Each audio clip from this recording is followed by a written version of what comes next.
एक आवाज उभरी जो हमारी देश की आवाज थी। वो आवाज ही आज हमारा संविधान है। साहस की आवाज थी, हमारी आजादी की आवाज थी, और उसी की गूंज ने हमारे संविधान को लिखा और बनाया। ये सिर्फ एक दस्तावेज नहीं है। बाबा साहेब अंबेडकर, मौलाना आजाद जी, राजगोपालाचारी जी और जवाहरलाल नेहरू जी और उस समय के तमाम नेता, जैसे आपने कहा, इस संविधान को बनाने की जो कार्य में सालों के लिए जुटे रहे। हमारा संविधान इंसाफ, उम्मीद, अभिव्यक्ति और आकांक्षा की वो ज्योत है जो हर हिंदुस्तानी के दिल में जलती है। अध्यक्ष महोदय, इस ज्योत ने हर एक भारतीय को ये पहचानने की शक्ति दी कि उसे न्याय मिलने का अधिकार है, कि उसमें अपने अधिकारों के लिए आवाज उठाने की क्षमता है, कि जब वो आवाज उठाएगा तो सत्ता को उसके सामने झुकना पड़ेगा। इस संविधान ने हर एक देशवासी को ये अधिकार दिया कि वो सरकार बना भी सकता है और सरकार बदल भी सकता है। ये ज्योत जो हर हिंदुस्तानी के दिल में जलती है, उसने हर हिंदुस्तानी को ये विश्वास दिया कि देश की संपत्ति में, देश की दौलत में, संसाधनों में उसका भी हिस्सा है, कि उसे एक सुरक्षित भविष्य की उम्मीद का अधिकार है, कि देश बनाने में भी उसकी भागीदारी है।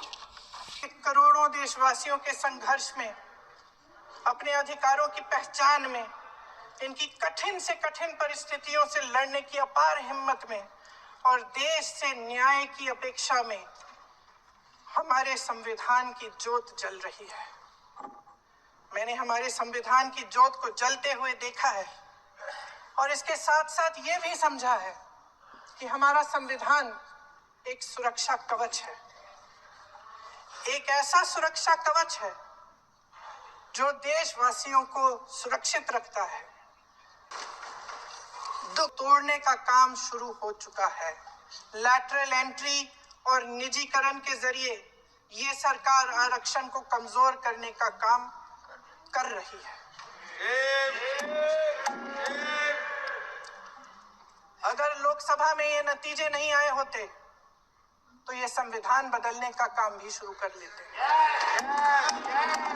सच्चाई ये है अध्यक्ष महोदय कि आज संविधान बार बार इसलिए कह रहे हैं क्योंकि इस चुनाव में इनको पता चल गया कि इस देश की जनता ही इस संविधान को सुरक्षित रखेगी। हारते जीतने से इन्हें एहसास हुआ कि ये संविधान बदलने की बात इस देश में नहीं चलेगी।